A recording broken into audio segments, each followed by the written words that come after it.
Jeshi la polisi limefanikiwa kumkamata mwanamke mmoja ambaye anahusishwa kumuua mwanaume ambaye alikuwa akiishi naye, ambaye mwanaume huyo amefahamika kwa jina la Athmani Nyanza, kijana maarufu ambaye alikuwa akifanya kazi za uzalishaji hasa katika upande wa sanaa, akifanya kazi na wasanii mbalimbali akiwemo Gabo Zigamba, lakini akiwemo Madebe Lidai na wengine. Sasa taarifa zinasema kwamba mwanamke huyu amekamatwa na amepatikana akiwa mkoani Morogoro.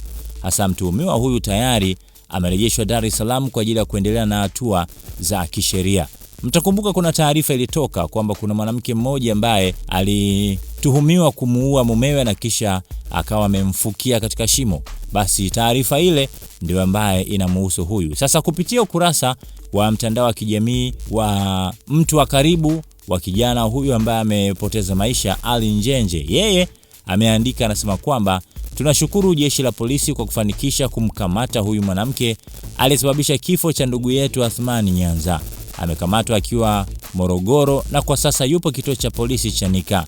Shukrani kwa kila mtu aliyeshiriki. Sasa jambo hili lipo chini ya polisi, nasi tubaki kumwombea marehemu, Mungu ampunguzie adhabu ya kaburi. Marehemu Athmani Nyanza ambaye alikuwa pia rafiki wa karibu wa mwigizaji Madebe Lidai alifariki dunia katika mazingira ya kutatanisha. Mwili wake ulipatikana ukiwa umefukiwa karibu na makazi yake katika mtaa wa Kimya Kimya, kata ya Zengiziwa, wilaya ya Ilala katika jiji la Dar es Salaam.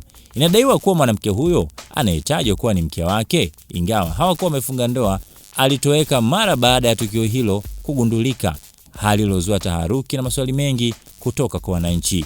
Tukio hili limeacha simanzi kubwa kwa ndugu, jamaa na wadau wa sanaa nchini. Wananchi wanahimizwa kuacha vyombo vya dola vifanye kazi, huku ikitarajiwa haki kutendeka. Sasa hicho ndicho ambacho kinaendelea kwa sasa kuhusiana na mwanamke huyo ambaye ameendelea kutrend katika mitandao ya kijamii. Na nakumbuka siku moja kabla taarifa hizi, kamanda wa polisi kanda maalum ya Dar es Salaam Jumanne Muliro alisema kuwa walikuwa wanamtafuta. Sasa amepatikana.